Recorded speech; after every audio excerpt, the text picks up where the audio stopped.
Hi, I'm Kevin Waldman. I'm a volunteer with the Jewish Community Federation of San Francisco, and we're here at Tribefest in Las Vegas, and I am honored to have the opportunity to speak with Mayim Bialik, the multi-talented actress, mom, blogger, Facebooker, and PhD in neuroscience. That's so thank you so much for joining us today for this conversation. So I'm just curious as to, are there some role models and some people that have lived in your purview over the course of time that have really served as a model for you in your Jewish practice and or as a Jewish mom? I guess there's a lot of ways to approach that. I feel like, I come from a family, my grandparents were immigrants from Eastern Europe, and so I was really raised that those are your role models, that the family you grow up in, that's at least who you came from.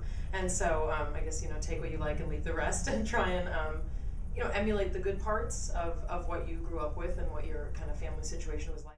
My parents raised me as observantly as they felt comfortable doing. My mom was raised Orthodox, but kind of rejected a lot of that. So I wasn't raised with like the concept of halacha or a lot of like traditional Jewish learning, and that's something I really wanted, and that has really been what I think has really infiltrated most of how I think was more of my traditional learning as I got older. So, and what about, like, as I know you're a mom of two boys, right? And how is it to like educate your children Jewishly? Is it something that happens consciously, like every day that you're working on things, or is it really driven around Shabbat and the holidays? Like, how does that work out? That Judaism already has laid out the path of how to try and raise good people. Right. And obviously there's a lot of subjectivity to what's a good person, but for me, as a person who believes in Torah values, those are the values that I want to instill in my children. And it's very powerful, for my parents to see my 5-year-old reciting blessings that they themselves may not have thought to teach me. But I think they see the power of it, that for me, I don't have a lot of the conflicts they had in needing to leave Orthodoxy and try and make a life. For me, I've chosen more observance, and it really is working well for our boys. That's awesome. So I know you're giving one of the keynotes today at the Tribefest. There'll be about 1,200 people. Oh, I didn't know that. Now I'm scared. All over the country. Jewish leaders, and primarily their 20s, 30s, and 40s. And I'm just curious, what are you going to be speaking about today, and how did you choose what to talk about? I'm kind of doing like a top 7 of like amazing, cool, or interesting things that Judaism has allowed me to experience in my life. Some of them industry related and some of them non-industry related. But with this kind of group, obviously you want to energize people and you want people to feel that they get to make their decision about how they want to be Jewish. Because nobody really wants to hear someone say, this is what you need to do, and this is how you be a good person, and if you don't do this, you're going to be struck down by lightning. Nobody wants to hear that. So I think what I believe about Judaism is what I'm trying to communicate, that everybody has their own path, and we're all in it together, and it's just everybody gets to do what they want where they're at. I'm curious also about, you're a vegan, right? I am. Which, I think, we live in San Francisco, so we've got a lot of... It's easier for me to eat there, yes. Definitely like a West Coast thing that's happening with vegetarianism and veganism, and I'm just curious, how did you come to that? Is that something that has been part of you for a long time, and are you raising your children as vegans as well?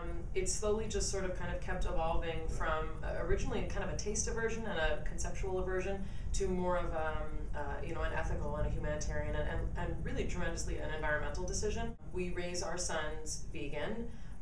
They have had fortune cookies in their life, which... was it a good fortune thing? No, the fortune was there's egg whites in this cookie. Let's try and find vegan fortune cookies was the fortune.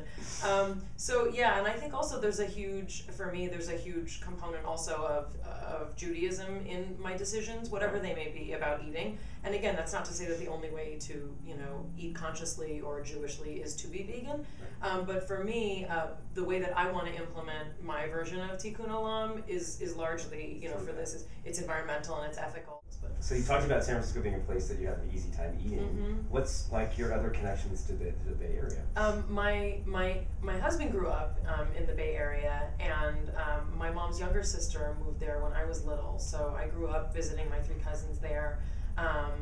2 of whom now live in San Francisco, one of whom worked for Brandeis Day School. Oh, cool. My uncles lived in San Francisco my whole life, so I have a lot of family. And I'm much more, I think, of a Bay Area personality. We have a lot of friends, and all my husband's closest friends are still in the Bay Area. So recently I've done some speaking for the Oakland Jewish community and the Tri-Valley community, and I'm hoping to speak for San Francisco. Well, we would love if you could come to San Francisco. I will be the personal host if you come to San Francisco. Thank you. I wanted to ask you, you have a PhD in neuroscience, which is incredibly inspiring that you were able to juggle family life and having children and you know, your acting career and now neuroscience, like incredible professional pedigree that you have. Like, is the neuroscience piece playing a big part of your work? I use my neuroscience degree a lot, especially I actually wrote a book for Simon & Schuster, it's coming out next year, on kind of my belief in the neurobiological basis of attachment parenting and why it works in terms of neurodevelopment. So I use it frequently. I love to psychoanalyze people all the time. But now that I'm on Big Bang Theory, I'm playing a neurobiologist, and that was actually because they heard that I was a neuroscientist. So originally she was sort of just an amorphous science nerd, but they made her a neurobiologist. It's a subtle difference between neuroscience and neurobiology. Yiddish, I promise the last question. What's your favorite Yiddish word if you have one? I have mine these days is fat. I say fat like all the time. Like fat. So I grew up with a lot of Yiddish. It was my grandparents' language that they spoke with each other, and it was my mom's first language. And actually, my first words were all in Yiddish. So all body parts are Yiddish, and we use it with our sons. And so our favorite word is grij. Which means sort of to repetitively annoy and pester, and so grij nicht means don't do that, and so it's something that we use with our son, but he has started using it with us. Stop grijing me, that's what he'll say, stop grijing me. It's very funny. That is awesome. Well, thank you again so much. It was a pleasure to talk to you. Opportunity to talk to you, and good luck today. I hope you have a great speech. Thanks so much. We really appreciate you coming. Thank you. Thank you.